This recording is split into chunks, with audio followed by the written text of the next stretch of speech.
of the company. No, it is used for administrative purposes and it is expected to be used during more than one period, the intangible assets. However, the difference between a PPE or a property, plant, and equipment and an intangible asset is that a property, plant, and equipment is tangible. Whereas intangible asset, of course, by the name itself, is intangible. So example sa mga intangible asset, software, isa pa, trademark, patent. No, later on we'll discuss what later on we'll discuss what are those. Okay. Well, not today but later in our much later. Actually pinakalas na tong topic sa kaninga subject. No? Sige, go. Again, tangible, dapat kailangan siya na ay physical form because if wala siya ay physical form, it would not be a PPE, but it would be an intangible asset. Now, intangible assets is accounted for in a different standard. Okay, number 2, use. So, tangible, use more than one period. Ana ra dyan atong ano. Now, use, na ginagamit nato siya for production or supply, for administrative purposes, and for rental. Now for rental guys, siya gray, medyo gray area. Wherein, if land siya or building, dili siya PPE. Later on, i-note na lang, no? Again, if an asset, no, is for rental and that asset is nga for rental is land or building, that is not a PPE anymore, no? I'd have to clarify that, no? Dili na siya PPE. Ang tawag ana guys, again we'll be discussing that again much later. Tawag ana, it's an investment property. Okay? So investment property, no, kay you realize income, no, direct income through use. No, not necessarily direct income because sometimes naka-indirect income such as appreciations. But I guess that's the gist of it. Whereas PPE are usually mostly for use and investment properties are held for rental and for capital appreciation. But those are for land and building only. Number 3, pinakalas na definition of a PPE is it is expected to be used during more than one period. I guess sabotable na siya, no? More than one period. Mo gani na siya nga ang PPE gina-capitalize nato. Wala siya nato gina-expense. Diba? Other than the fact that the PPE is a large amount, usually mga millions na siya or hundreds of thousands or tens of thousands, the purchase or the acquisition of the PPE. So therefore, it is much better for us to spread out the expense aron di kayo ta mag-incur og loss. But our expectation is that we use that PPE for more than one period. Asa ka magpalit kag sakyanan, gamiton lang nimo mga 6 months lang or 9 months lang. So, dili siya PPE, di ba? So usually mga sakyanan ginagamit nimo multiple years. So ana po na siya. Okay, so reference nato again is past 16. So already through that. And example. So yeah, example. So let's go back to the definition, ang use, no? Use for production, for rental. Take note ang picture diri guys, sakyanan, dili land or building. Sakyanan. So meaning if movable property, mga movable property like sakyanan, machinery, equipment, furniture and fixture na for rental, those are still PPE. Balik ha, mga movable, mga sakinan, equipment, machinery, furniture, fixture, basta bisag for rental siya, no, that's still PPE. However, if mo dagan na taog real property, this is just a reiteration of what I said kanina, either land or building which are real properties, no, it is now an investment property in the prop. And lastly, for administrative purposes. So examples of property, plant, and equipment include land, building, machinery, ship, aircraft, motor vehicle, furniture and fixtures, office equipment, patterns, mold, dies and tools, leasehold improvements, and bookplates, blah blah blah. So kana, basta anything goes as long as it's within the definition of PPE. Number one, tangible. Number two, use or for production, rental, and administrative purposes. And number three, expected to be used for more than one period. Itatak na sa inyong ulo, mo na siya ang definition ka PPE. Okay. So not in scope of PAS 16. So meaning those are items which are not PPE. So we have biological assets related to agricultural activity. Okay. Of course, no? 'Di ba? Example, farmer kita, farmer. So, farmer, part of our assets, 'di ba? Ang ato ang mga animals, correct? Now, example, baka, no? Or kabaw, baka na lang, baka. Baka, sungay. Isang baka, tangible ang baka, correct? Di ba? Tangible ang baka. Ang baka kay ginagamit nato sa production nato, correct? No, kay either mag-produce ta og milk or mag-ihaw tag baka. Di ba ginagamit nato sa production? Pero number three, di ba ang baka kay usually ginapan example kung baka siya nga for paanak or baka siya for gatas or sa tawag na dairy cows, ginagamit nato siya for more than 1 year or more than one period. So si baka nasulod siya sa definition of PPE. Pero, di ba, nasulod siya sa definition of PPE. Pero ni ana si standard specifically nga if biological siya, meaning di ba biological, obviously, alive, buhi. Buhi siya nga asset, no, biological asset, no, that is not a PPE. Okay? Gets? Ganagaw maging mo gets. Okay? Now, na siya twist.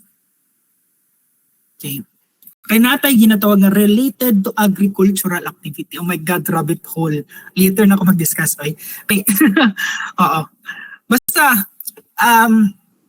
kay naamanggoy uban nga mga animals, guys, like mga biological animals, which are not related to agricultural activities.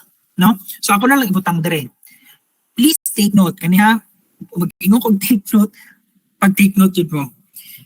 Na ay mga biological na mga assets, well, mga living assets na nakabot na kayo para di mo mag-ano, living assets which are PPE.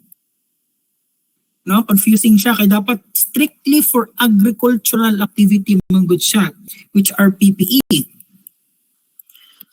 Number one, zoo animals. Zoo animals, wala, dili man na siya related to agricultural activities. Diba? So PPE na siya. So nasulod man siya sa definition ka PPE. No? And wala siya nasulod sa definition sa biological asset related to agricultural activity. So therefore, masulod siya sa PPE. So zoo animals are PPE. Number two, naman siya mga common, bearer plants.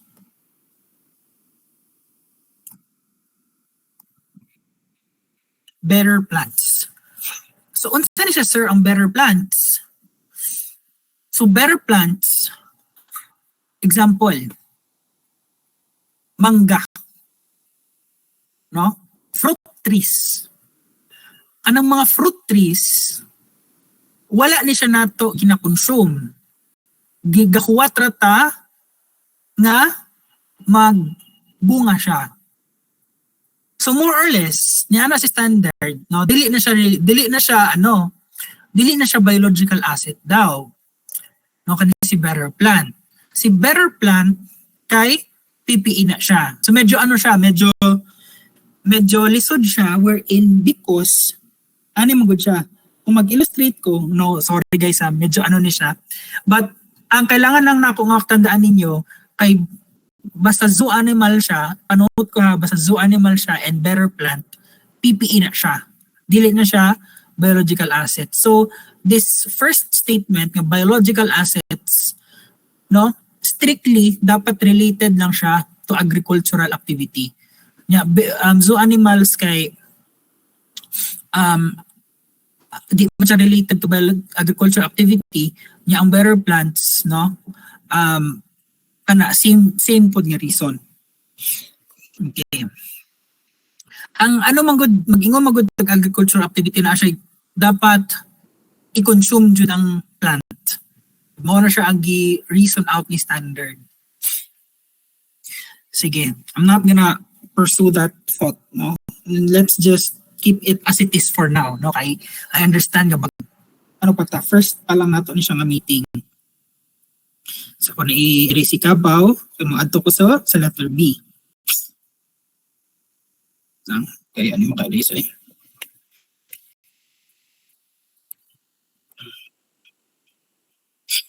Sige, letter B.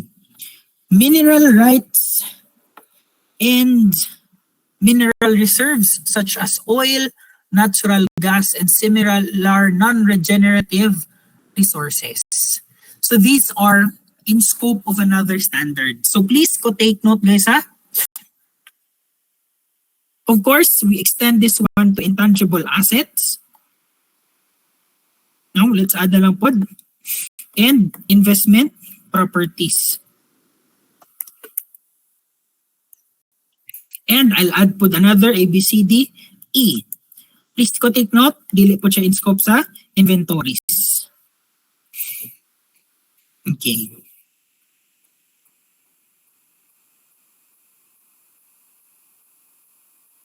Sige, please take note ko. I'll give you a minute.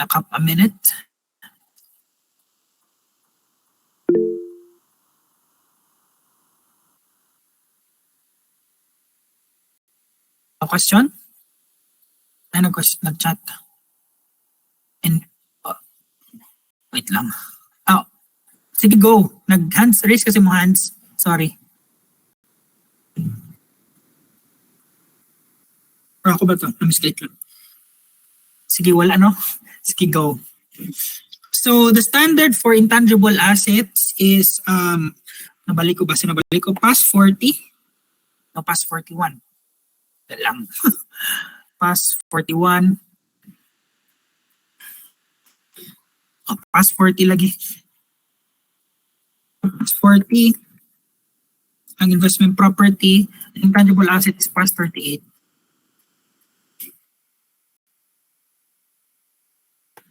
Inventory is past 2. Daghan na tama So please na lang ko take note. Biological assets, past 41. Mineral rights, mineral reserves, IFRS 6 or PFRS 6. Investment intangible asset, past 38. Investment property, past 40. Inventories, past 2. Okay, so let's go to the next. So any question before we move on?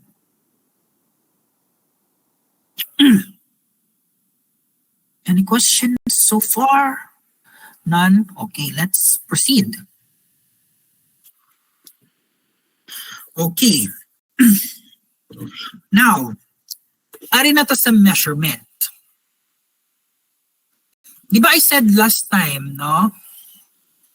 Na natay duha ka points in measuring PPE.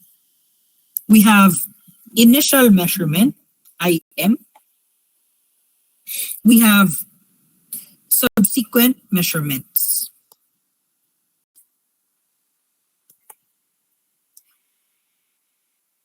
So in this topic, property, plant, and equipment, no, we will be dealing extensively on the measurement of property, plant, and equipment.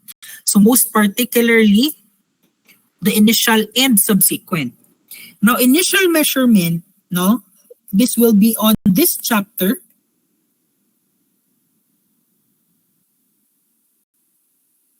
And subsequent measurements will be related to our discussion on depreciation, impairment, revaluation, and depletion. So subsequent measurement, no, mo ni siya nga mga topics atong i-tackle. No? So daghan-daghan. Actually sa initial measurement na pod related po ta sa government grants, ano di siya maagi na. Or naglag. Ay, sorry. Okay. So, So sorry nawala ko sa train of thoughts. Anyway, going back, so the PPE measurement, no, natay duha, initial and subsequent. Now just to give you an idea, no, or para di na ka muna ako i-delay, PPE is measured at what? It is measured at cost. Cost of the PPE. No? So what is the breakdown? Unsay breakdown of the cost? Now, later on, I think na naman tayo na breakdown, but this na discuss. So just to give you just a theory question, initially PPE is measured at cost. Please take note, initial measurement of PPE is measured at cost.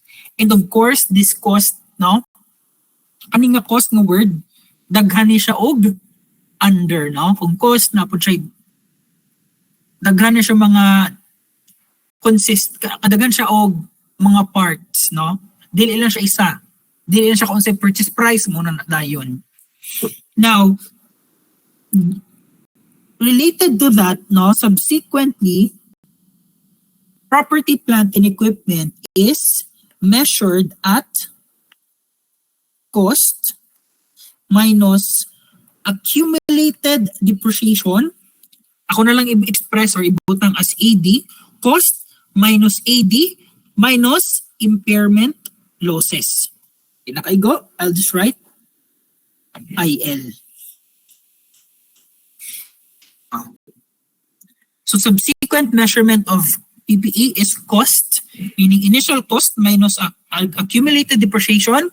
So I guess you already have an idea on what is that. And impairment losses. Okay?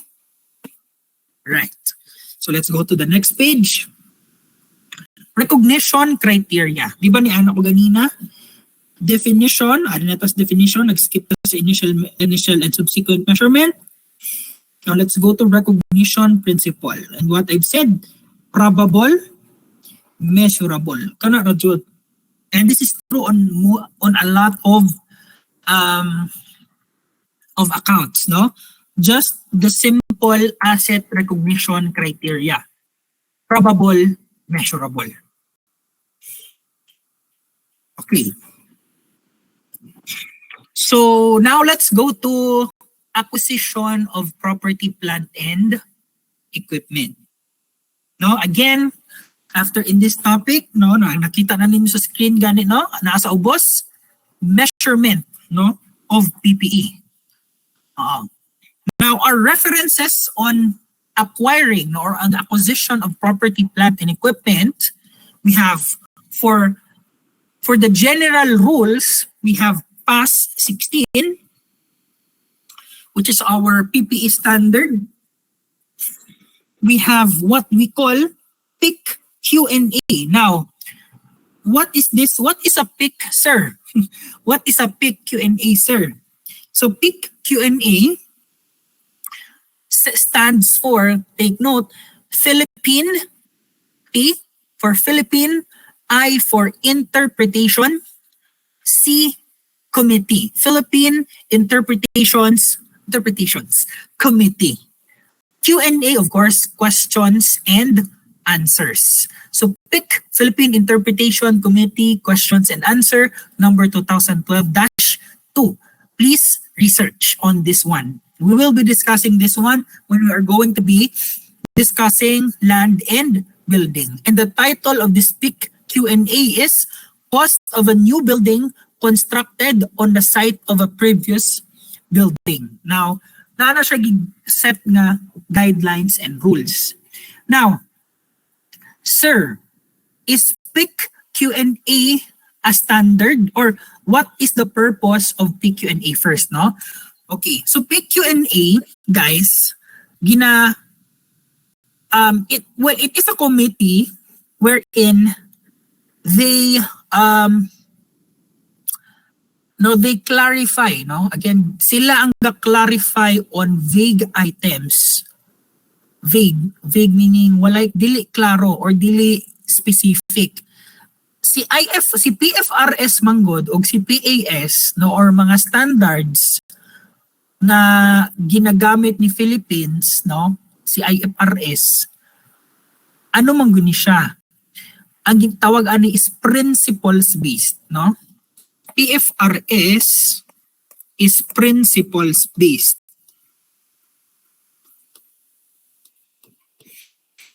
Or another term for that is judgment based. And by the word itself, judgment or principles, no, it is subject to bias, no? It is okay as long as it is within the principles of the standards. Now, the problem is, nanong na I pick Q&A is that nasobraan ka principles based, wala niya na-clarify ang isa ka item. So si PQ&A exists to clarify vague items nga wala gimension ni standards. So mauna siya si PQ&A. And PQ&A, please ko take note, PQ&A has the same weight, no, or same authority, again, same authority with a standard. Same authority with a standard. Meaning, more or less standard po siya. More or less, i-follow jud siya. That is what I mean. Kailangan jud sa i-follow. Next, past 23, borrowing cost. We'll discuss that later. Past 20, government grants. Now, borrowing cost, no, simply is the capitalization of interest. Now, usually, mga good guys, no, just to give you a background, the property, plant, and equipment, especially mga building, no, mga dagko ka building, say for example, mall, or ka na mga dagko ka building, di ba kita ninyo, ka na mga hundred of stories. Usually, mga good si company, wala na cash, no? Wala na siya cash to finance it. So, ang ginahimo ni company, manghulam siya og kwarta. So, ang ano lang sa borrowing cost is that, well, mainly, no, not really actually, but ang mainly na gina-address ni borrowing cost past 23, when can we capitalize interest as part of our construction cost or cost of the asset. So kana. Muna siyang main nag-i-address ni borrowing cost. Past 20, government grants. There are times also wherein the government will give a grant. No, example, kung related sa PPE, si government maghatag og land kay person or kay business as basta si business mag-provide og employment to a certain community. Blah, blah, blah. I'm not sure if that's true anymore, but let's just imagine nga, tinuod na siya. Nga na. So, kana po, gina-consider na siya ni accounting standard on how do we measure and how do we account for an event or a transaction such as that. Okay. Going ba, marugya po ni siya, PPE measurement. Now, subsequent measurement. Now, I've said last time, subsequent measurement, actually, we have two. Actually, sorry, kulang da itong giingon. Take note. Under PAS 16, property, plant, and equipment can be measured either. Either ni siya, either meaning one or another. Either cost model or revaluation model. Now, cost model, more siyang naandan na to, guys. No, this is what we're used to. Is that only the acquisition cost of the PPE minus depreciation minus impairment, that will be our carrying amount. So guys, there are, by the way, there are multiple terms, no, in accounting. So carrying amount can also be called book value or book amount. Pare-pareha lang na sila. So just widen your vocabulary. So please, I'm not gonna be the one who's in charge of that. Just widen your vocabulary on how do you widen your vocabulary in accounting? Read and practice. So please, guys, if you're serious with this one, well, tamo ginapugos, but no, it's your choice. Now, please read. So, just dagdagan dyan mo kailangan i-read, guys. So if pula nung mag-read, but na lang, better start now. Revaluation model is next. So again, either cost model, which is what we're used to, or we could also use the revaluation model. Now, what is a revaluation model? Instead nga gamito na to cost, gamito na to fair value. No, are you already familiar with the term fair value, guys? Na-encounter na niyo yung fair value sa una, guys?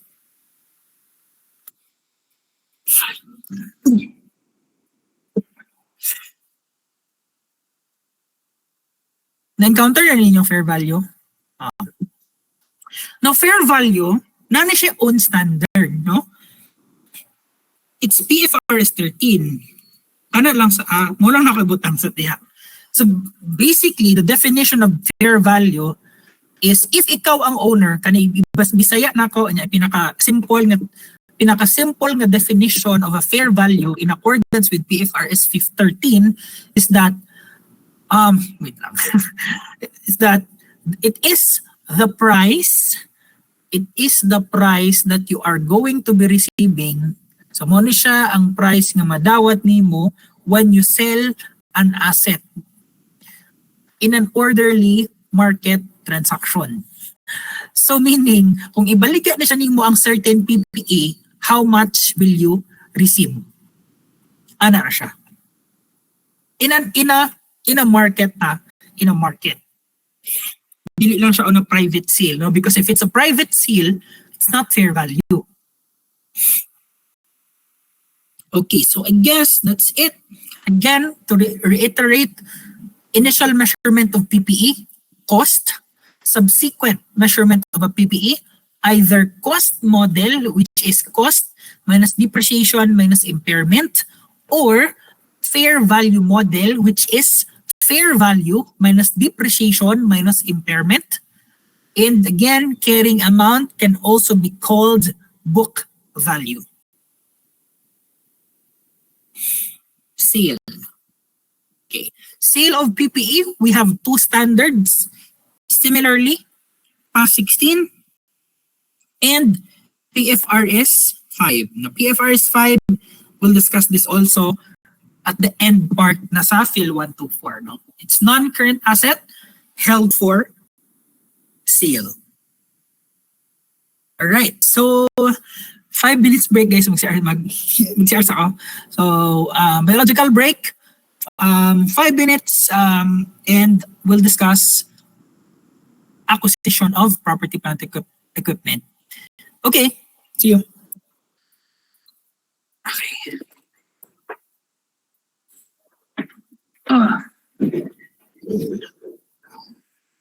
Continue na ka ha. Ay, saan naman eh. Alright, so let's go to initial measurement or acquisition of property, plant, and equipment. Okay. Yeah. Alam.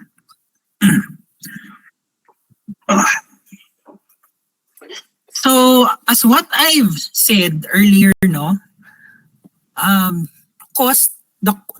cost part of the so-called cost part of PPE has a lot of parts in it, no? By definition, PAS 16 said that cost is composed of siyang component ni cost. Number one, purchase price. I guess we are familiar with that already. Kung unsa nakabutang sa invoice, mura siyang purchase price, including the import duties. Anang kung gi-import na to ang PPE, say for example, machinery, magbayad man ta ana sa Bureau of Customs, no, mga import duties, non-refundable purchase taxes, mga transfer taxes, no, or mga taxes nga non-refundable, say for example VAT, mute ka dyan sa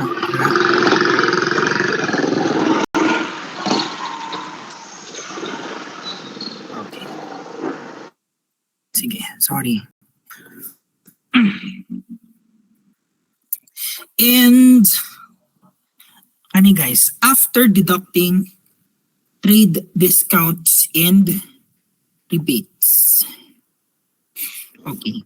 So guys, please highlight no on the cost and on this number 1. Dapat i-highlight na to. Trade discounts and rebates. Now, trade discounts and rebates, guys, no, are deducted and not accounted for. No, wala na to siya gina-entry sa atong libro. It directly affects the cost or the purchase price of the asset, and it is related to quantity.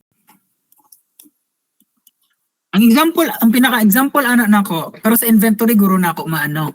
Inventory nako siya ma-relate is that anang mga wholesale, say for example, kung mopalit og something, tag 5 ra siya or tag 5 ra siya. Pero kung kana nga something mapupalit og 1,000 units nga ana, instead ya tag 5 siya, gihimo na lang siya og tag 4. So kanang from 5 to 4 difference, which is 1 peso, that one is what we call trade discount and rebates. Now, it is given because daghan or nag-wholesale ta og palit. And that is netted, netted always actually. That is considered in the invoice price. Okay, later I think medyo confused ka mo sa mga terms like invoice price. I'm pretty sure I put that there. Invoice price.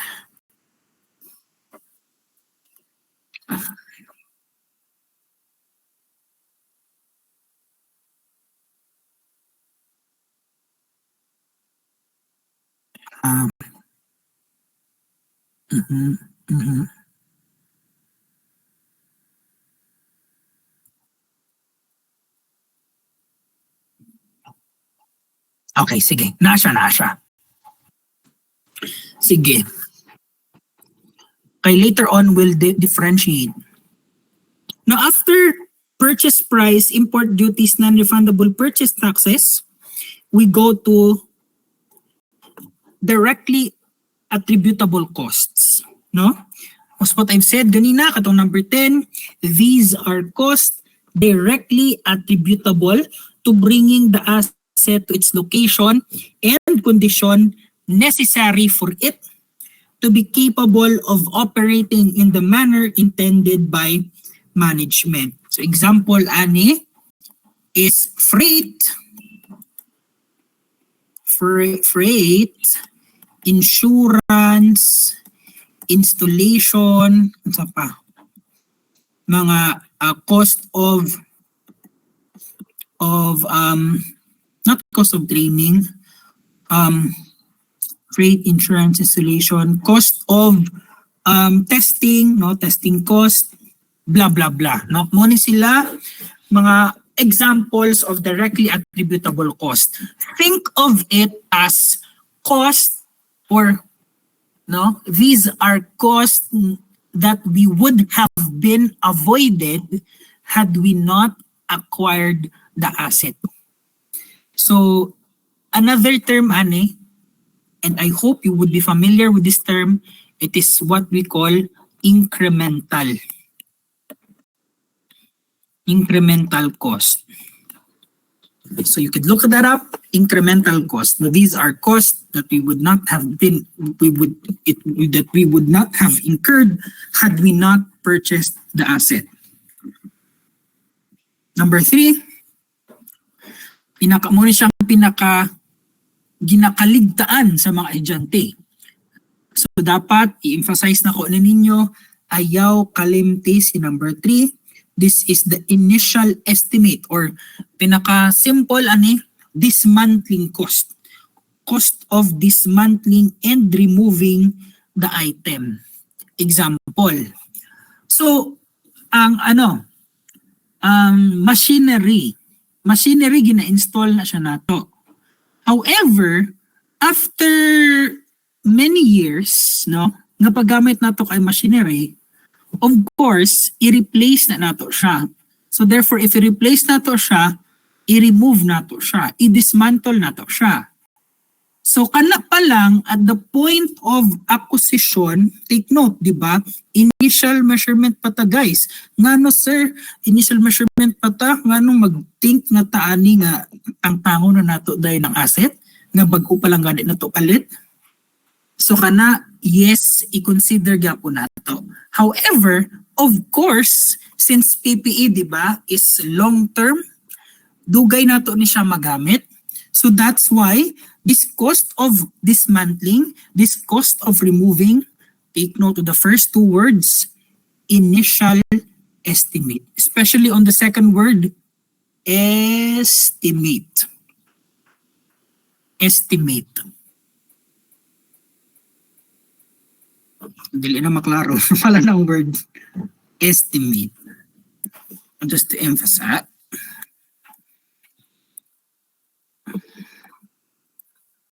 Estimate na siya, guys.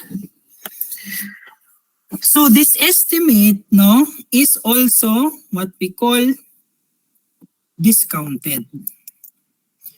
Oh, later na ta mag-deal with the word discounted, guys, when we have an example, discounted.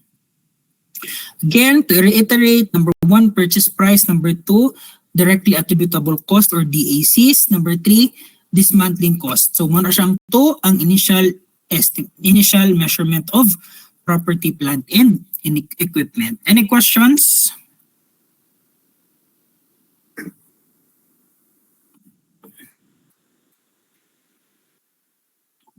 If none, let's go to the first way of acquiring property, plant, and equipment. First, cash acquisition. Okay, so kaning cash acquisition, no, direkta sa pag-discuss, no? Okay, so yeah. So if cash basis, our measurement basis lang is ang cash ng gibayad nato, simple. the face amount of the cash that we paid plus the directly attributable cost on, of course, plus, wala na ako nabutang, dismantling cost, no?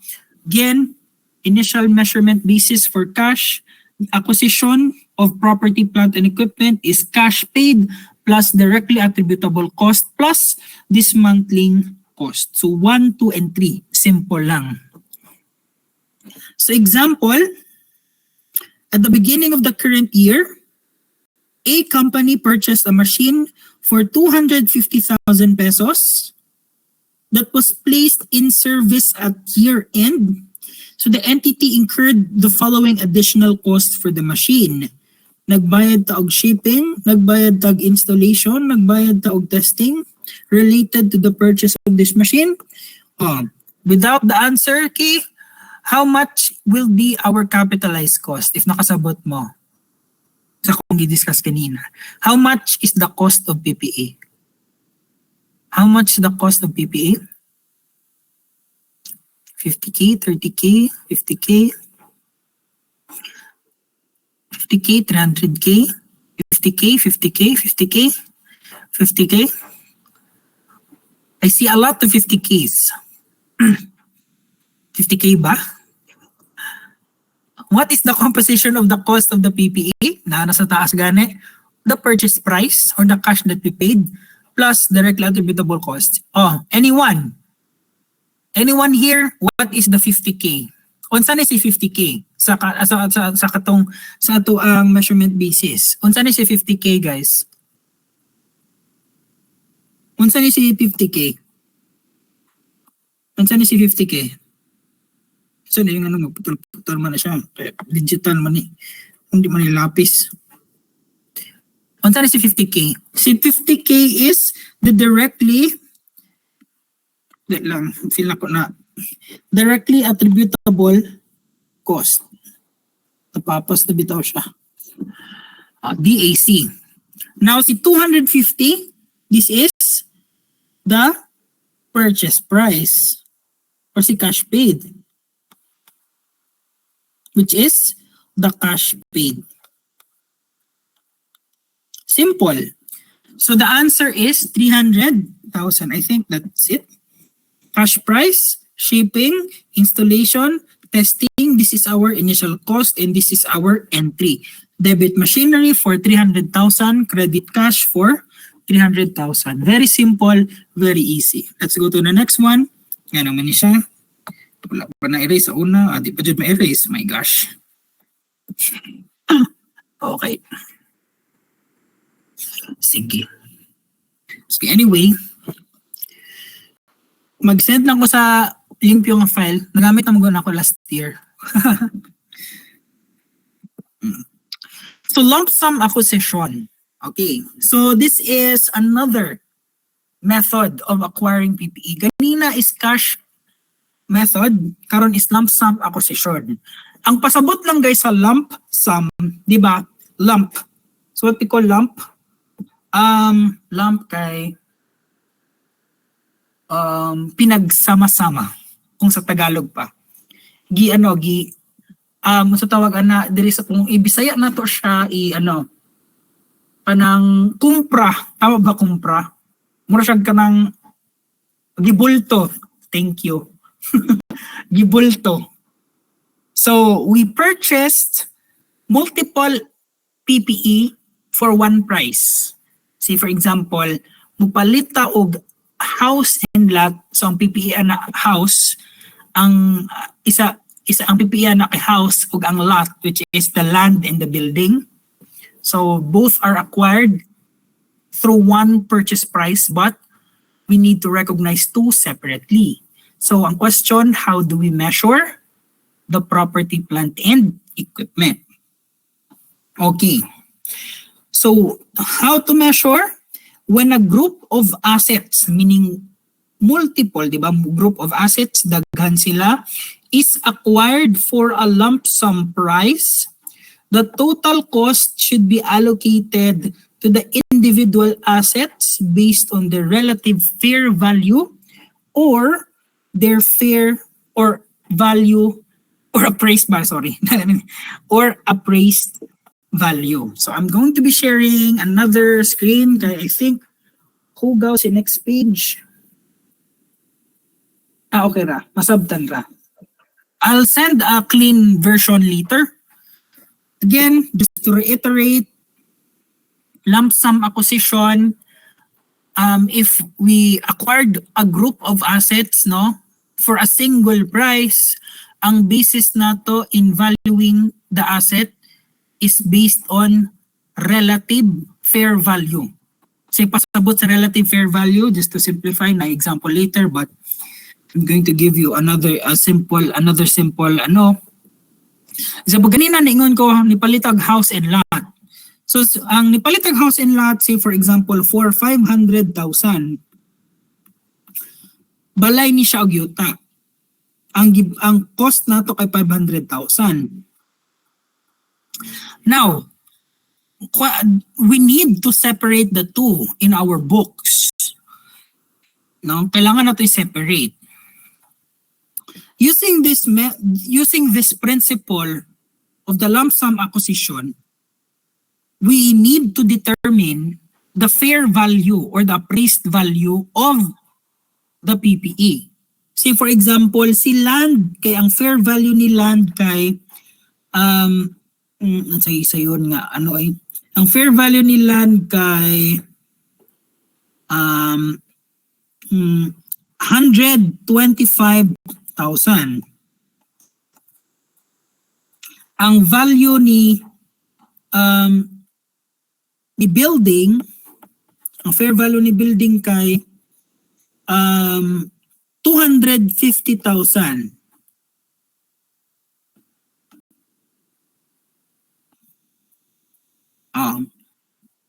Dali na lang ani. Nakuha na to. Ang value ni land, say for example, kay 300,000, ang value ni building kay 600,000. Now, using the relative fair value approach, no? Relative fair value approach, himuon lang nato, i-allocate nato si land ang 500,000 based on the fair value of the land and building. So si 3 plus 6 is 900,000. So this is their total fair value. Total fair value is 900,000. So si land kay ang fair value ni land kay 3 and ang relatively the land is only 3/9 of the price, no? The land is only 3/9 of the price, or to simplify it, no, 1/3 is only 1/3 of the price, si land. And si building composes the 2/3 of the 500,000. Simply put, out of the 500,000, 1/3 goes to land and 1/3 goes to building. So I think that's pila man, 500,000 times 1/3, 500,000 times 2/3, that's fractional. I think pila man, I think isa kay 3333.33, yung isa kay 166,666,6.67. Tama ba? Ano siya? So ang cost ni land kay 166,667, ang cost ni building kay 3333.33. Ano siya? So okay pa. Ano ra? Gets ra? The relative fair value. No, proportionate, or another term for relative is proportion. No, ratio and proportion, proportionate. No, kanang mas sa kanang inclined sa mga mathematics na term, I think medyo familiar ang word na proportionate kaysa relative. Proportion. Sige. Now, formula, no? I guess it's kind of a formula. So the issue in lump sum acquisition is the allocation of the cost to multiple groups, no? Actually guys, no, the relative fair value is only the ideal. Ideal ra siya. Nganong ideal ra siya? Because we cannot determine the fair value of the assets always. Actually, in most cases, in reality, in real life, IRL, dili perting lisuda. Perting lisuda mag-determine og fair value. So that's why we have what we call priorities. Meaning, ana, if the relative fair value cannot be measured, we have alternatives. Okay. However, priority 1 na to, of course, the relative fair value. Mao na siya itong first priority. Meaning, the purchase price of the group, katong ganina, 500,000. Fair value of the single PPE, katong ganina, ang land nato kay 300,000, ato ang building kay 600,000. Ang total fair value of the group is 900,000. In this case, fair value of the single PPE, let's say for example sa land, 300,000 over total 900,000 or simply 1/3, di ba? 300,000 divided by 900,000, that's 1/3. So 500,000 times 1/3, that will be equal to 166,667. That will be the cost of the land. So this will be our first priority. Meaning, if both fair value exist or tanang fair value naga-exist, mao ni ang gamiton nga method. So na siya order. I gets ninyo. So let's go to the next one. Saan siya eh? Hugaw. Priority 2, residual method. Now, what we call residual, no, I guess medyo familiar na kamuanin sa residual, no? Residual meaning natira. O sa Tagalog pa, nahabilin. Or, sa tawag unsa pa binaka-best term sa residual, o kanang kana na lang siguro natira. Now, priority 2 meaning sa priority 2 guys, if priority 1 meaning the relative fair value cannot be done, we go to priority 2 which is the residual method. Meaning,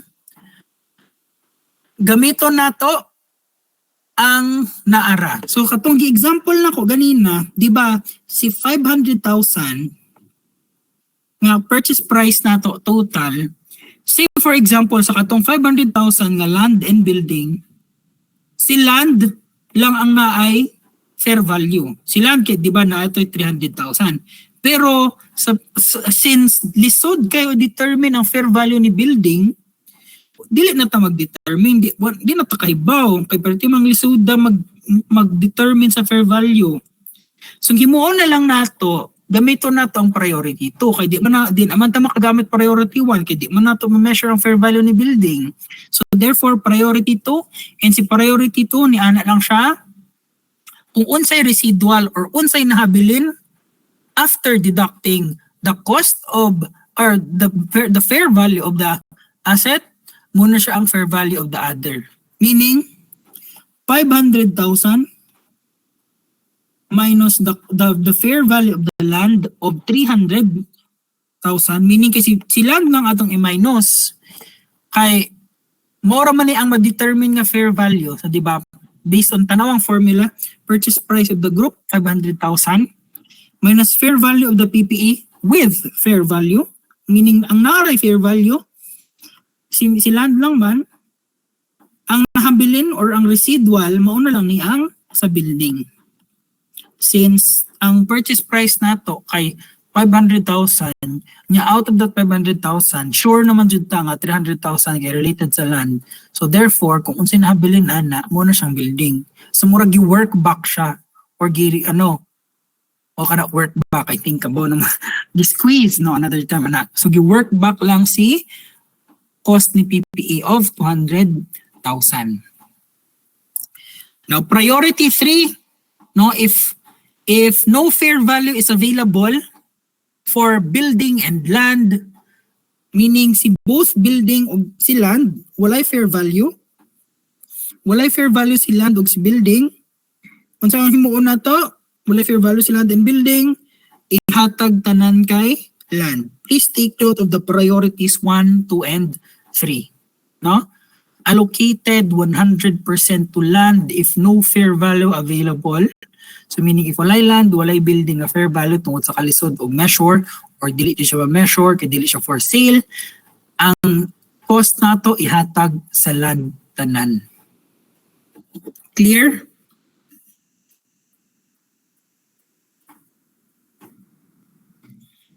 Yes, okay. Sige. Okay, now, di ba, fair, lump sum, going back to lump sum, no? Di ba, ni ano ta, fair value. Now, I understand na medyo di pa kayo mo familiar of the term fair value. Now, I put here, no, the definition or an explanation of fair value. And again, our reference for fair value definition is and of course, how do we determine fair value is PFRS 13. No? Ang title sa PFRS 13, tag-ana? Fair value. So fair value is as defined by PFRS 13 as the price that would be received to sell an asset or paid to transfer a liability in an orderly transaction between market participants at the measurement date. So pasabot na ana, katong ganina, received to sell, paid to purchase. So pasabot na, gibutang na ako sa taas, that's what we call the exit price, meaning, of course, exit price. Baligya, there is sale. Exit price or sales price. O na ay sale nga nahitabo. Sales transaction. Now, another key word there is between market participants. Market participants should be market-based. To ganina, niingon ko, if private sale siya, tawag ana entity-based and that is not fair value actually.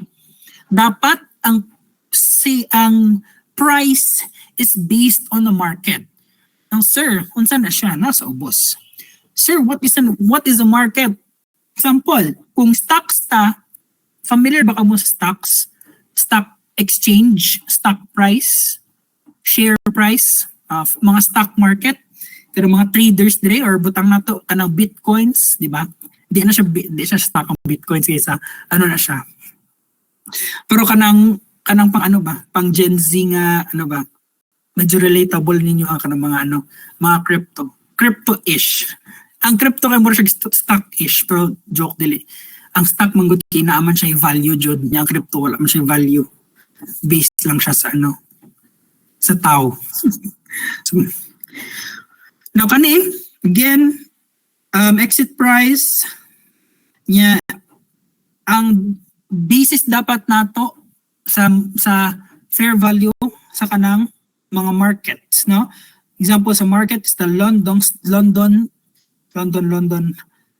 Stock Exchange, New York Stock Exchange, Tokyo Stock Exchange, Hong Kong, blah blah blah, ng mga exchange. For other assets like kung unsay available, kung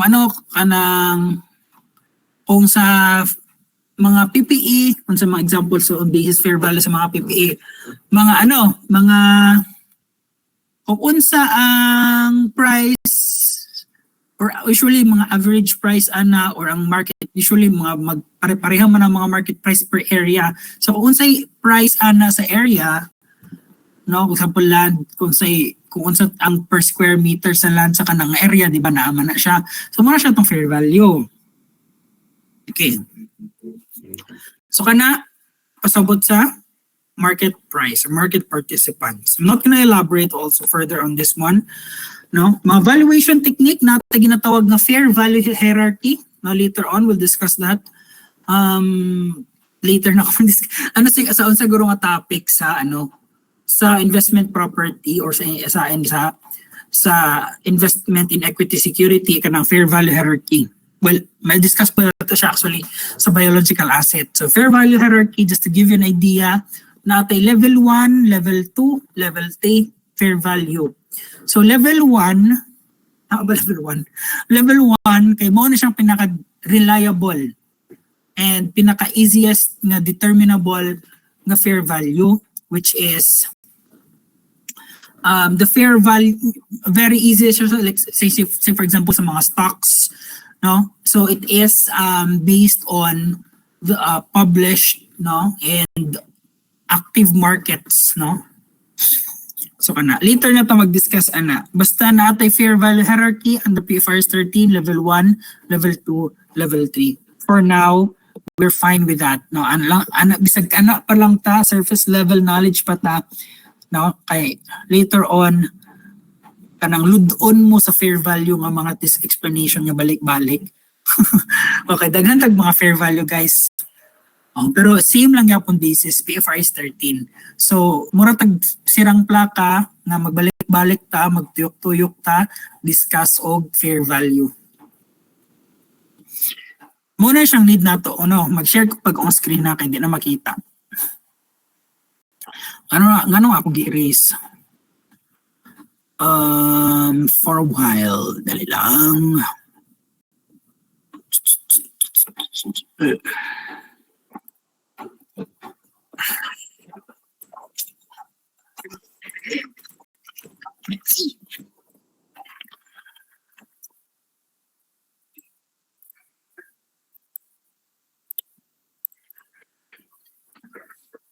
Unsa nga screen ang makita? Okay. Para to.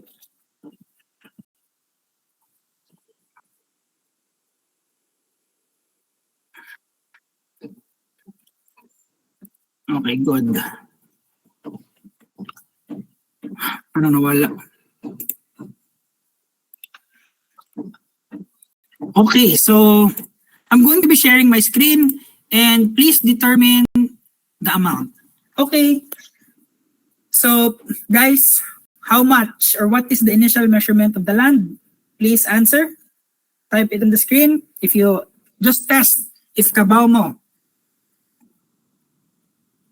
O na appraised value is also okay. So, just to give you on a walkthrough, no? So the 5.4 million, this is our purchase price. Mauni siya ang ato ang i-allocate. Again, mauni ang atong i-allocate. So i-allocate nato siya sa land and sa building.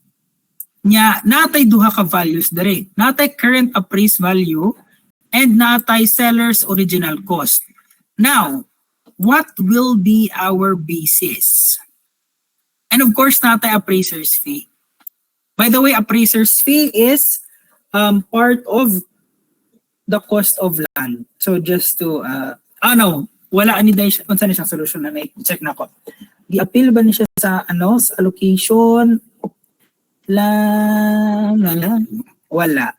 So wala. Just ignore the 50,000 for now. Kanila ang 5.4 million ang i-allocate.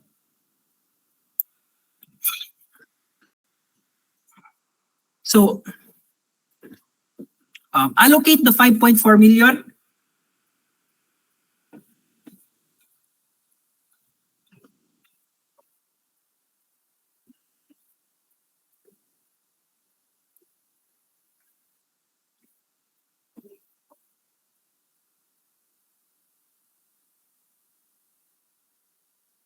Including appraiser's fee naman din siya. So tama ra di ay. So this 5.4 million includes already the appraiser's fee. So we don't have to do anything. Okay, 350 plus 50. Okay, sorry, wala ako kita na sa yung mga chats. So how much is related to land? Pila? 2160? 2160? 2160. Correct. Kung naka-answer mo 2160, sakto mo. 160 to 160 to 160. All right. Correct.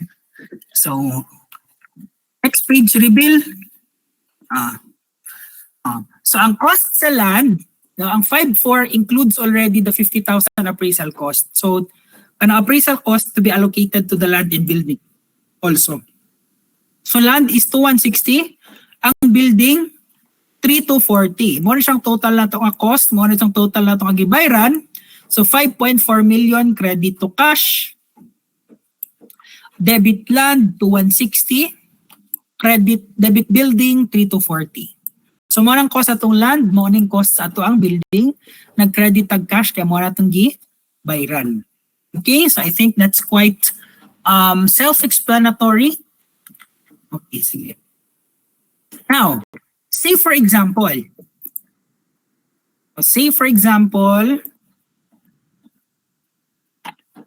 what if guys?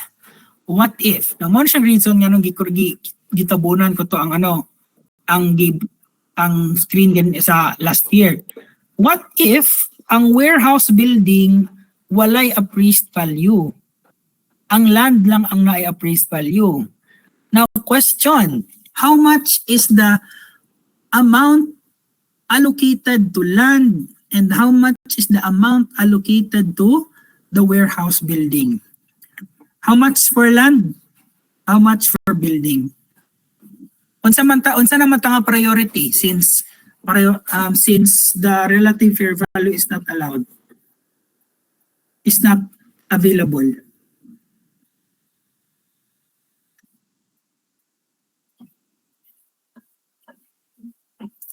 Residual, priority 3, residual, priority 3, priority 2, residual. Guys, order of priority ta guys. Unsay priority 1 kay relative fair value method. Priority 2 kay residual. Priority 3 kay 100% sa land. Sa kaning example nako, since ang land naapay fair value ang land, so mag-priority 2 pa ta. So 5.4 million minus 2 million which is a land, ang measurement sa atong building is how much? Okay na. Correct si Edward, no? Bali. Land is 2 million. Kaya nasa fair value, si building 3.4 million. Sakto na unta, na bali lang imuhang label. Bali. Pero na siya. Pero the thought is correct. Sige. Okay, clear na tayo guys, no? Relative lump sum acquisition so that we could move on to the next one. Clear on this? So, para ta sa next na topic.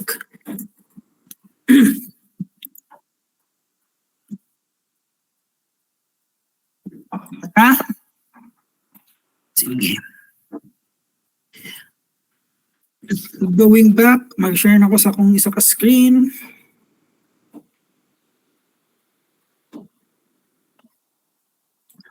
Guys, giguto mo guys kay pwede rin mo kaon. Fine. On rabitaw, online rabitaw. Nga naman, di po mo kaon eh. Mag-headset raman mo niya, mag-phone. Kaon naman kung ganun kaon, sure. Pero na.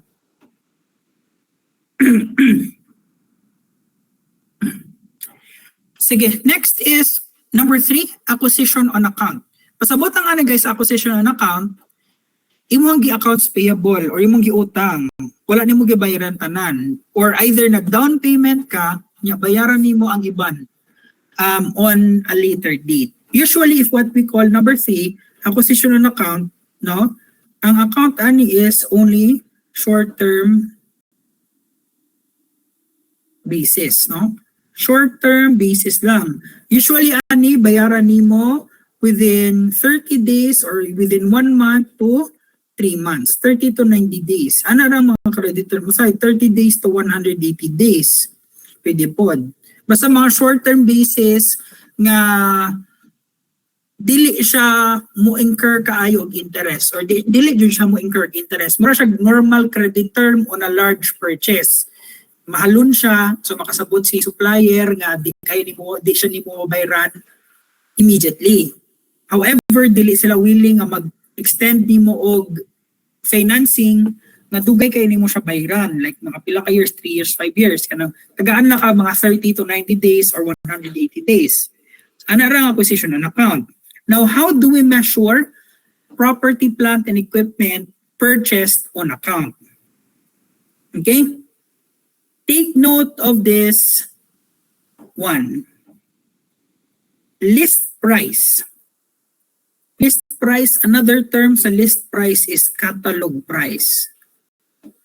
Catalog price. Example, kanang mupalit kag computers or PC. So nakalista sa catalog nila or sa ilang price listing tag 3,000 ang PC or tag pinakasimple kay 10,000. However, since ikaw di ay nga nagbay bakal nipalit ikaw di ay nga nipalit kay computer shop owner ka, so nipalit ka og wholesale. No, nipalit ka wholesale, daghan imong gipalit, diba? So, say for example 100 units. Now ni ana si supplier, uy daghan imong gipalit. So instead nga bayadan nimo based on the catalog price or the list ang price nga na-address sa mong listing na 10,000, tagaan ka na mo og discount, trade discount ginatawag. No? So tagaan tag 2,000 ba, 2,000 nga trade discount tungod daghan imong gipalit. So ang list price minus trade discount muna nang ginatawag nga invoice price. Say for example, nipalit kag 100 units, so 8,000 na lang yung price times 100 units. So na kay bobo sa math, 80, 800, 800,000. Naka 800,000. Okay. Is instead nga 1 million. Now, the question, the thing that's peculiar here is that ang basis sa inyong entry, guys, take note. Take note ha. Ang basis sa inyong entries kay ang invoice price na. So therefore, as if the journal entries, no, if the journal entries are concerned, the trade discount and the list price are not recorded. Ang gina-record lang nimo sa libro nimo, diretso na ka invoice price recorded. Mao man jud ni siya ang actual nga gibill sa imuha. Invoice gani, di ba? Muna siya ang gibill, muna siyang gi-invoice sa imuha. Nya ang i-consider lang nimo sa imong sa imuhang libro is what we call, di siya maklaro sa akong erase, cash discount. Cash discount. Take note guys, cash discount. And pinaka-importante, i-take note whether taken or not. Now, just a background, cash discount, no? Guys, until what time atong klase? 7 or 7:30? Sorry. 7:30. Okay, na pati 1 hour. So, I don't think mamanapan siya. Anyway, fine lang. Okay lang. Let's take this carefully. Okay, ito magdali. Ay, kung magdali ta, ato ang masacrifice ang quality sa itong klase. Charot. Charot. Sige. Wag-waste. So, cash discount, whether taken or not. Okay. So, sir, sir, what's the difference between cash discount and trade discount? Unsay kalayaan nila duha? Now, trade discount, as what I've mentioned, is ang ginagrant ni siya or ginahatag ni siya tungod di palit ka og daghan or based on quantity. Now, cash discount, you're all very familiar with this one. Ginagrant ni siya tungod paspas ka. Prompt payment. prompt payment. Example ana, familiar mo ani, 2, 10, and 30. Di ba? Familiar naman nga ano, nga mga linya. Payment, correct, no? Early payment before due date. Pinakaana-ana is that nabayran nimo within the discount period, di ba? Kung mubayad ka within the 10 days, na kay 2% discount. Pero ang due date jud 30 days. Muna siyang pasabot sa 2, 10, and 30. So if you paid 10 days after the sale, na kay 2% discount, pero ang deadline sa mong payment would be on the 30th. However, if sa 30th na ka nagbayad or between 11 and 30th day, wala na yung 2% discount. No? So si cash discount, guys, mauni siya ang naay journal entry. No? Now,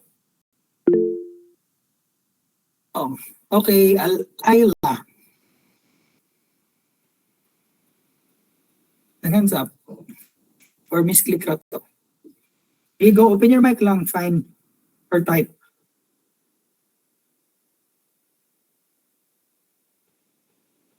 Wala, feel na ako wala ra to. Sige. Again, list price minus trade discount is our invoice price. Invoice price minus cash discount, whether taken or not. Take note, guys. Importante kining whether taken or not, guys. Dili dyan siya maano. Kailangan din siya tandaan, guys. Balik-balik din siya ninyo, guys. Kaya aron di ko makalimot. Or ako. Ano ni siya? Ito mo click. Taken or not. So if the discount is not taken, it is charged to purchase discount lost, which is shown as other expense. Take note of all this also.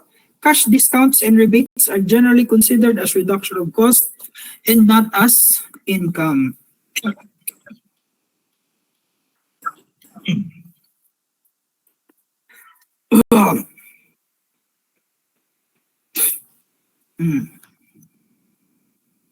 Okay, again, cash discounts, whether taken or not, are considered reduction of cost, not income. So I guess this is an example. Please, or what is the cost, guys? Please compute or type in the chat box. What is the acquisition cost of the new computer? Sorry, medyo layo ko sa akong microphone. Ano ko? Go. How much, guys? What is the cost of the equipment?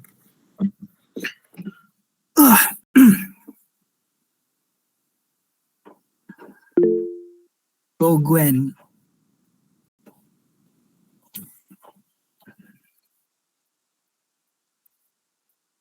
What's your answer, Gwen? Nag-hands up man ka.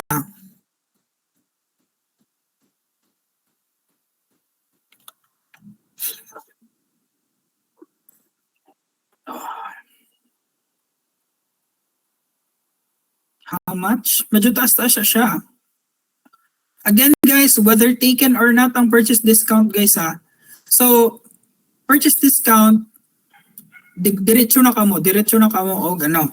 Ang basis na to sa purchase discount, guys, would not be the list price. Ang basis sa purchase discount would be invoice price. So, kung sa itong invoice price, after niyo ko sa invoice price, i-multiply niyo sa 2% purchase discount. 103,680, 103,680, 103,680, 84,480. Okay. Ang sa pa?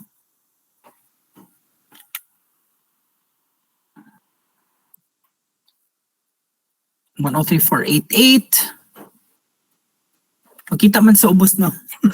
Sa ubos gamay. Taguunta ni Be.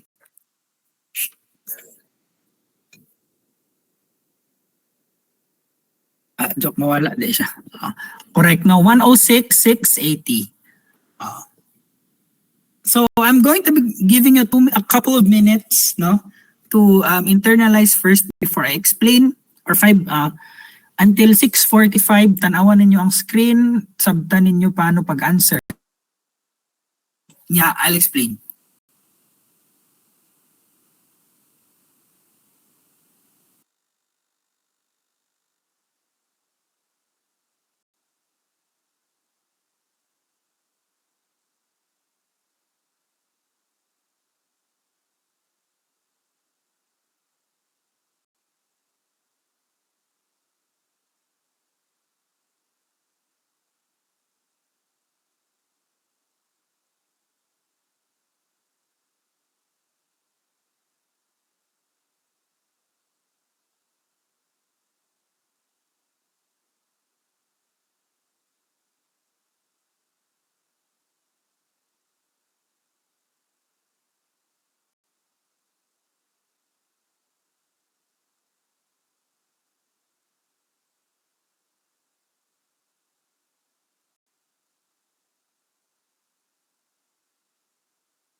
All right. So, yeah. So just to explain, no, masabtan ano mas self-explanatory mas actually. So list price, ang tango na tong trade discount, so that will be our invoice price. Muna siyang invoice price ang nasa invoice, muna siyang nasa billing, and muna siyang i-record. Yeah, ang basis atong cash discount would be the invoice price, not the list price. Palihog lang, ayaw kalimti. Ang basis, again, sa atong cash discount is not the invoice price, but it's not the list price, but the invoice price. So 1,920. So we have our net cost, and we have to add our incidental cost, or what we call directly attributable cost. Other term lang, kanang ano lang na siya, chika-chika lang na siya, pero ang ano, DAC lang yapon na, directly attributable cost. Delivery and handling, installation. 94,080 plus 96, that will be our initial cost, 103,680. So very good, everyone. So I hope na ano ninyo. Okay, so next is the journal entry. So please take note. No, natay duha ka scenarios. No, if the discount is taken, nagbayad ta within the discount period, debit, computer equipment, 103,680, credit cash, upon, actually, kulang-kulang, ano man siya, oy? Sa'yo pa siya actually ng entry, guys. Uy, unsa mo ko ani, oy? Wrong na siya nga entry, guys. Let me correct this one. I'm gonna be sharing my screen, and this one will be the revised one. So, oy, anong nalapas mo ni last year, oy? So, this on account gani, di ba? Anong check cash, oy?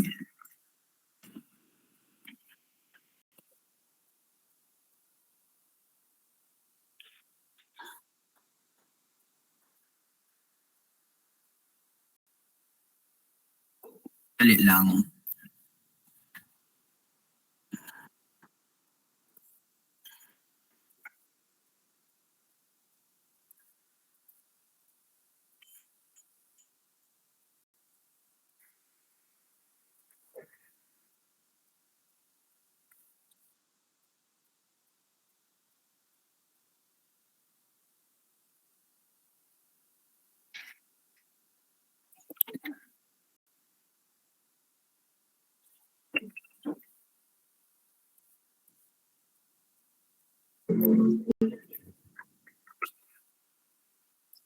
Okay.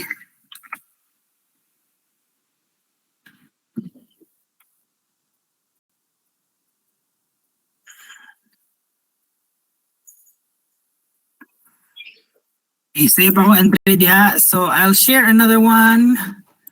This one. Dali lang.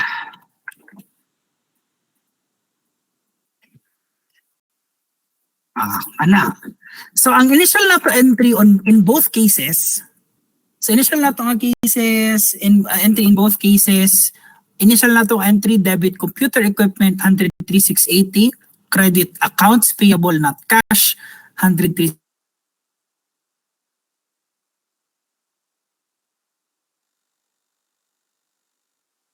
Ay bayaran man nato. Na ano na mag-explain kay kabo kung mga bago pa mo ani. Credit, so di ba credit accounts payable, so debit accounts payable 10680, credit cash gibayad man nato cash, abuhin na nato si cash. If not taken, credit cash 100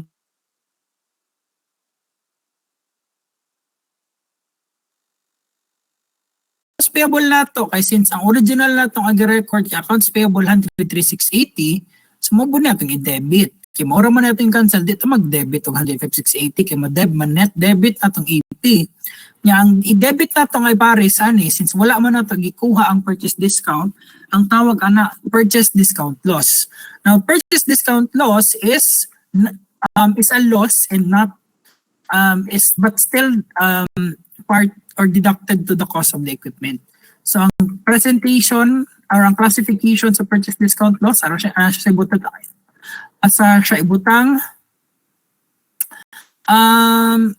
other expense. Now take note, other expense purchase discount loss is shown as other expense. Okay, so I'm going to be going back to the other presentation, back to sa iPad.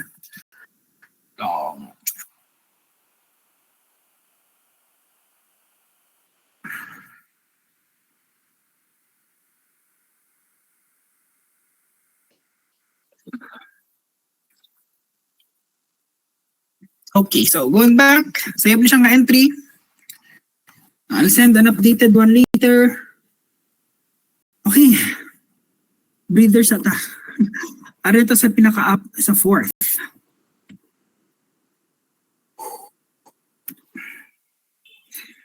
So, ari na ito magsugod sa medyo complex na, no? Issuance of note. So, let's have a mental break for now. 5 minutes or 10 minutes. If ka na, 10 minutes na lang, let's go back 7.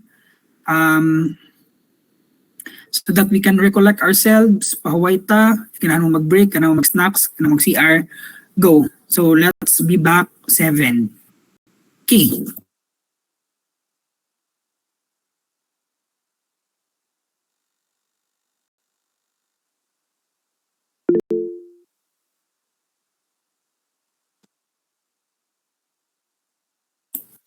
Alam, naka-share din kong screen. Bitaw. Sige, let's continue. Sorry. Kalimot ko nag-share din kong screen. Anyway, fine. Next is... joke. Present everyone. Okay, so let's continue.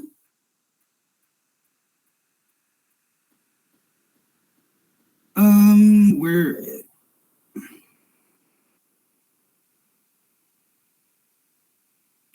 Mas ganito.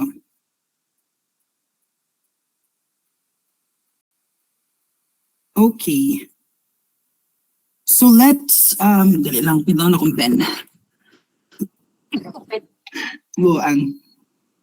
Sige. Issuance of note. Let's go. So issuance of note, guys, it's kind of similar to purchase on account, no? However, this time, ganina, di ba i-mention ko dari ganina, ang acquisition on account kay wala na ako nabutang din na erase na ako. Ang gibutang na ko ganina, di ba ni anak ko ganina nga, yes, utang siya, however, the payment terms is, di ba ganina kay nag-ingon ko 30 days to 90 days or 180 days, wherein wala siyang interest na ginabear. No interest. However, in this case, guys, sa kani, Sa issuance of notes,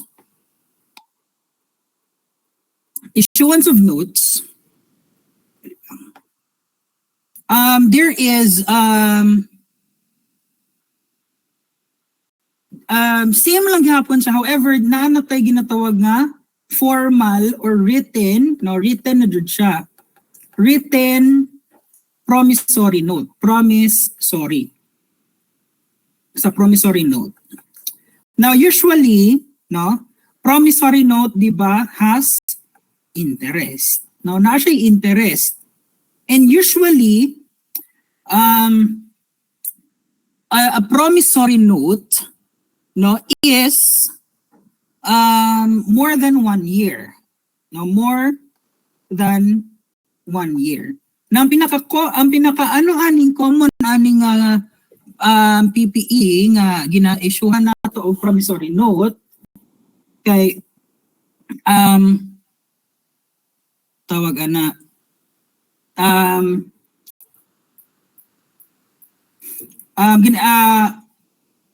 ang pinakaliman ani ang pinaka-common ani nga ma-encounter nato kana mga sakyanan, no? Kana mga sakyanan mo palitag sakyanan di ba usually ang plan ana kay either 3 years, bayaran nato 1 year, bayaran nato 5 years. Ana di ba ang plan, no? Usually. Now sometimes or when we purchase like example car na ay promissory note nga attached. And kanang promissory note bears with it, no, an interest, no? Of course, sometimes there are what we call non-interest bearing note, no, which we will be talking about, I think, later in this topic. Now, this one will be a huge, sorry ako gi-erase I hope na ano na ninyo. Now, the issue here is that interest bearing siya and the payment is based on long term. Now, this one will be quite difficult to you, I think, no? Kay medyo di pa kamo familiar ani sa mga terms and sa concept. So let's leave it at this number 4 lang sa, no?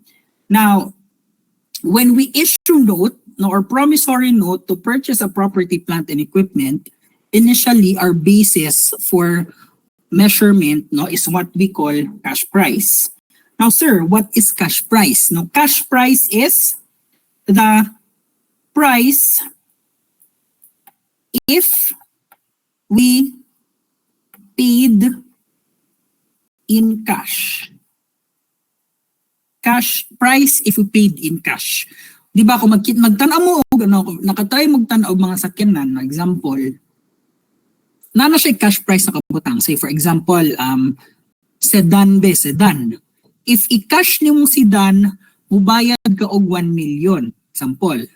Pero kung iutang nimo, let's say for example, utang ka mo down kag 20%, ang bayadan nimo dili na 1 million, more than 1 million na ang bayaran nimo. Kaya it comes with it your monthly payment or your monthly installment every month. Kung mangutang kag sakyanan, naana siya payment of the principal sa note plus atong interest sa principal. Na kung ana ang setup, if the cash price is available, we are going to be using the cash price. Whether or not we purchase it in cash or we purchase it in note. So say for example, nibay tag sakyanan, the cash price of the car is 1 million. However, we paid for 200,000 and we made a 1 million note. No, and that or butang nato 1.5 million note. So even though natin 200,000 nga gibayran, 1.5 atong atong utang, total nga utang nato, ang i-record nato sa PPE kay 1 million. Na ang difference between the two is what we call discount, no? Discount on the note payable. Now, this will be quite a new concept with you guys, no? What we call discounting of the note payable, the note receivable, And what we call kaning nga term, no? Present value. Again, just to reiterate, we have priority 1, we have priority 2. Now, fair value of the note issued. Okay na taana? Fair value lagi ni. Okay, tama. Fair value. Yeah. My plus, no, plus the down payment cost will be our cost. So again, if cash price is available, use cash price. Or another term, or pinaka full term sa cash price, guys, is cash price equivalent. Okay? Now, if cash price equivalent is not available, we go to priority 2. Priority lang siya. So priority 2, if not available ang cash price, we use the fair value of the note issued plus the down payment. That will be our cost. Now, sir, what is the fair value of the note issued? Now, the fair value of the note issued is actually what we call the present value. Now, if interest-bearing siya, oh my God, this is medyo complex. So, open your notes. Medyo ni siya, wait lang for a while.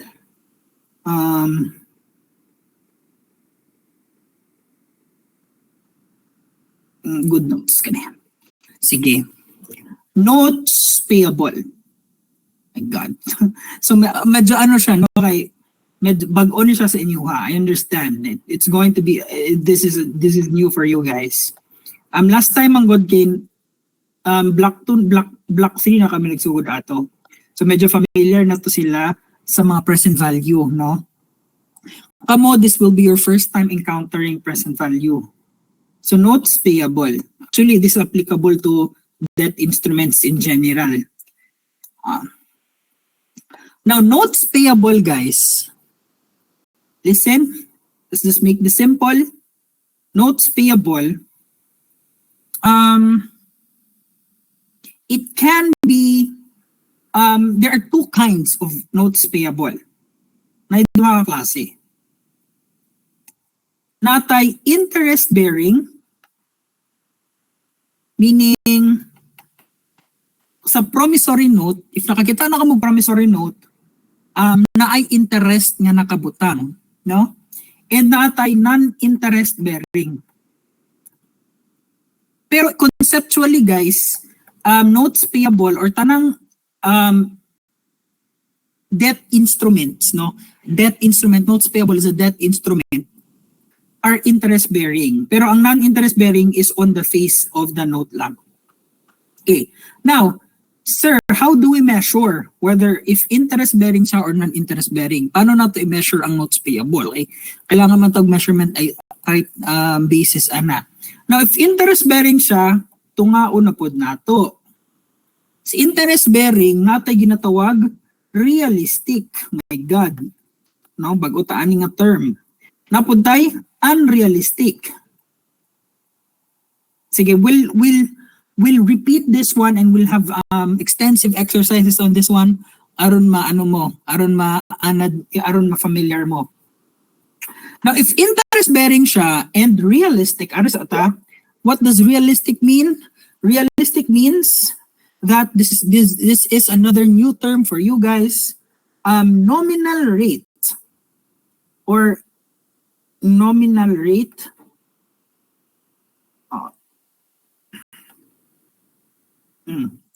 nominal rate is not equal to effective rate. So I guess I'll give you an assignment on this one just to give you a research, well, not assignment but a task, not a research. What are the definition of a nominal rate? What's the definition of an effective rate? Okay. Sorry. Realistic man dahi ko. If nominal rate is equal to effective rate. Now, what is nominal rate, sir? Nominal rate is the rate indicated in the instrument. So, kung example, kung natin promissory note, I promise to pay 100,000 to Fritz de Sabelle bearing 10% interest. Kanang bearing 10% interest, the 10%, that is our nominal rate, or daghan ni siya term ang nominal rate, guys. A nominal rate, ako na nagbutang diri, NR, it could also be called as a coupon rate. A coupon rate, it could also be called a stated rate. Pinaka-simple nga term, stated. Kung unsang na state, no, nga rate. Stated. Now, effective rate, just to simplify, no, this is the market rate. No, kung more or less, kung basihan tag sa fair value, muna siyang fair value sa interest rate. No, market rate. Okay, so if the nominal rate is equal to the market rate, no, tawag ani realistic. In how do we measure a notes payable which is realistic? Our measurement basis would be face amount. Sir, what is face amount, sir? Okay. So face amount, guys, no, this is simply amount in the face. Amount in the face of the note. Kung katong ganina, state na ako, so I promise to pay Fritz Disabilie 100,000 bearing 10% interest, the face amount is 100,000. So that is how we measure the notes payable. Muna siya ang i-credit na to, 100,000 notes payable. That's the easiest, realistic.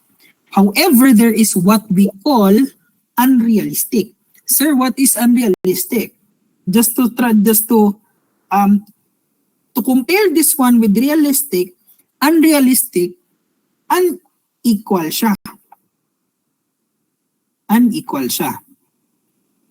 Okay. Sige. I think this one, guys, no? I don't think we can finish this until 7:30. We can have a discussion or a special discussion on this one. Kano sa mo available, guys? Thursday or Friday? Kung sa'y preferred ninyo nga day, just to discuss this discounting or notes payable nga number 4. Thursday. Okay lang mo Thursday 1 to 3.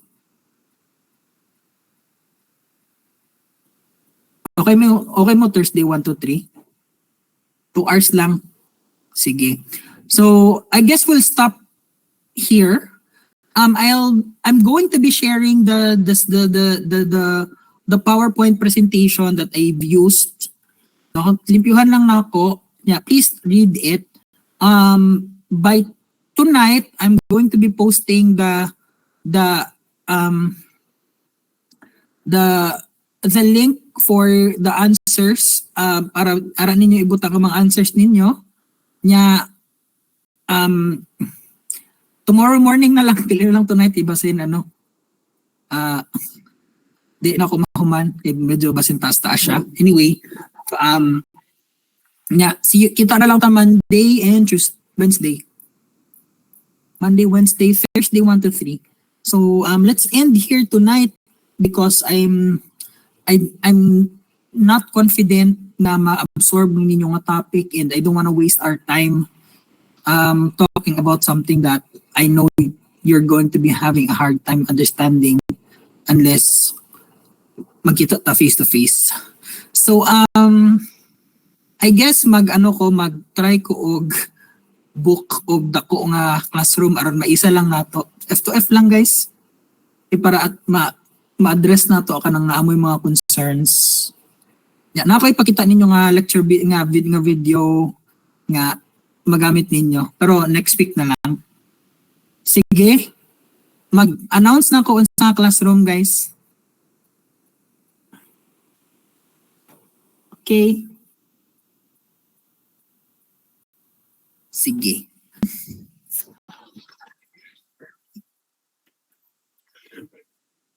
Sige, wait lang. I guess that's it for tonight. Enjoy your weekend, guys. Pahuway mo nya. Hopefully na complete na ninyo ang ano. I'm gonna move the deadline na lang kay para at least sa Phil 124 nga activity. Okay, go. Sure. Dali lang ha.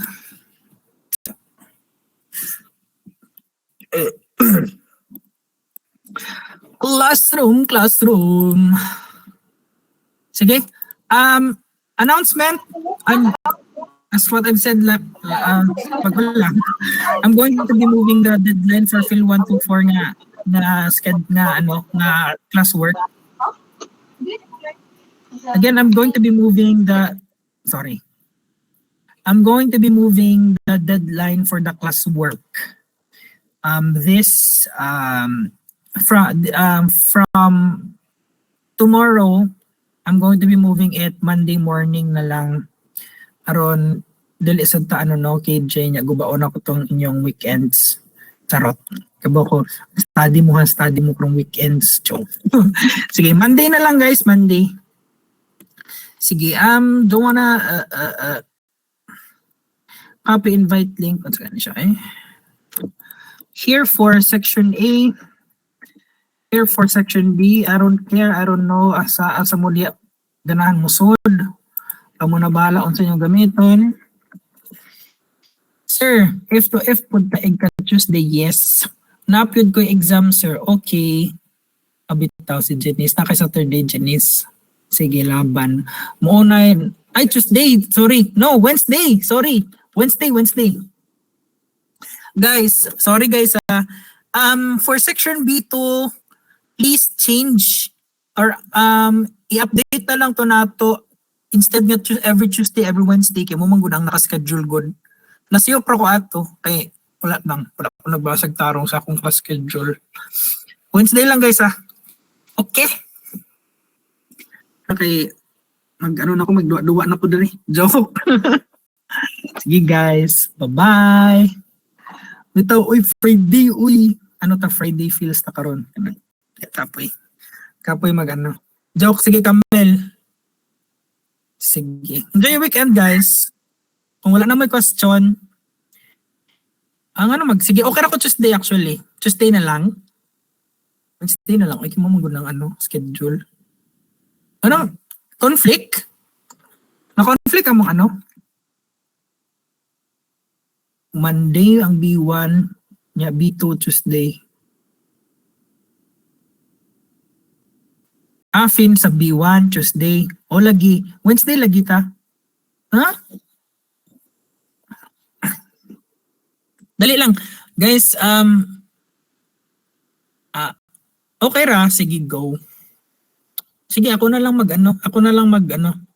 Tuesday ta na lang. Okay lang ko Tuesday, oy. Tuesday. Oh, nasayop ko to nasayop magugo initial ligod. Feel ako nagingon na mo, Sir, kay Sir Giancarlo nga sir. Tuesday magud na schedule ni Sir Pritz, so mag-Wednesday na lang ta. Bitaw. F to F na ta next week sa every afternoon nya morning kay akong himuon kay ra ko ninyo, maghatag ra ko og mga activities ninyo og mga nya I'm just going to be giving you time to kapoy no.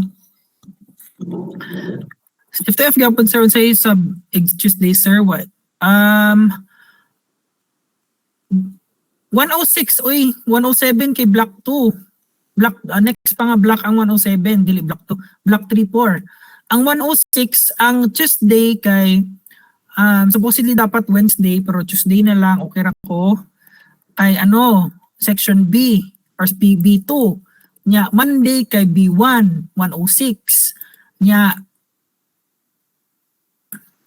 pero guys Wednesday na lang guys kay Tuesday evening na puti klase Phil 124 so Wednesday na lang ingna na lang to si Finman ninyo nga i-move na lang Tuesday balik kay nasa ingni na lang si sir nga sir nasayo para to Sir Fritz tanga ra siya wa siya kaban mao jud ang schedule ni Sir Giancarlo sa Finia Or, okay. Wait lang. Hoy, sige. Ano ha? Tarungon ako para way maglibog. B1, schedule nato sa 106, Monday. B2, schedule nato sa 106, Wednesday. Anang naglibog-libog diha. So B1, Monday ta magkita, dili Wednesday. Kana. Mo na siya na tama. Oo, B1 Monday, B2 Wednesday. Guys, combined block manggod mo karon 75 ta diri ka buok. Naglibog sad ko actually sorry. Sige oy, nagkapit na 7:30 guys, mag-charge ba og overtime? Joke. Oh, Tuesday fill 124. Yeah, Friday fill 124.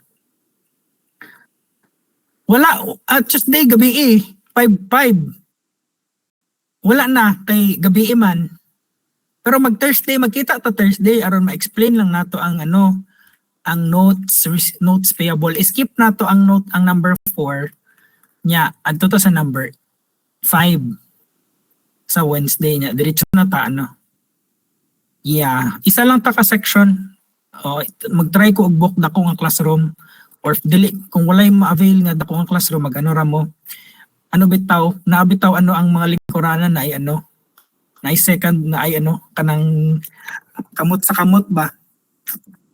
So sa Tuesday sir waray F to F next week. Wala. So block 1 or section A Monday, section B2 or section B1 Monday, section B2 kay Wednesday.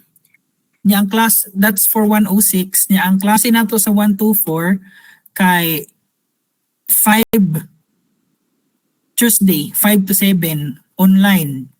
Niya napud tay Friday fill 124 online same time. Pero mag-special ta nga, yeah, correct. B1 Monday is 106. Niya mag-special ta nga schedule for very good correct Kamel pero mag-special ta nga schedule Thursday 1 to 3 just to explain notes payable. Clear? Naklaro na ba sa tanan? Mag-special schedule lang ta kay medyo medyo lisod siya nga topic, so I think we need to explain it. Kailangan na to siya jud nga kanang makita jud ako sa inyong nawong nga ba nakasabot mo. Kay sure ko na mo karon naglibog-libog na mo. Katong pag-explain pa lang nako ako nagkuyawan na kung man siya na-explain ako nakalimot ko. So dapat nato ni siya i-explain face to face, and dapat I need you guys to prepared mo mentally. Joke. Okay na siya guys. Naraman mo guide raman tagtarong. Okay, so gets na? Dili.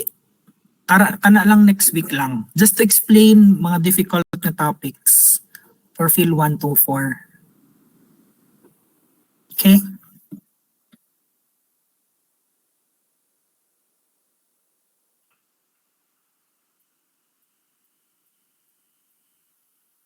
Anyway, guys, thank you so much for listening.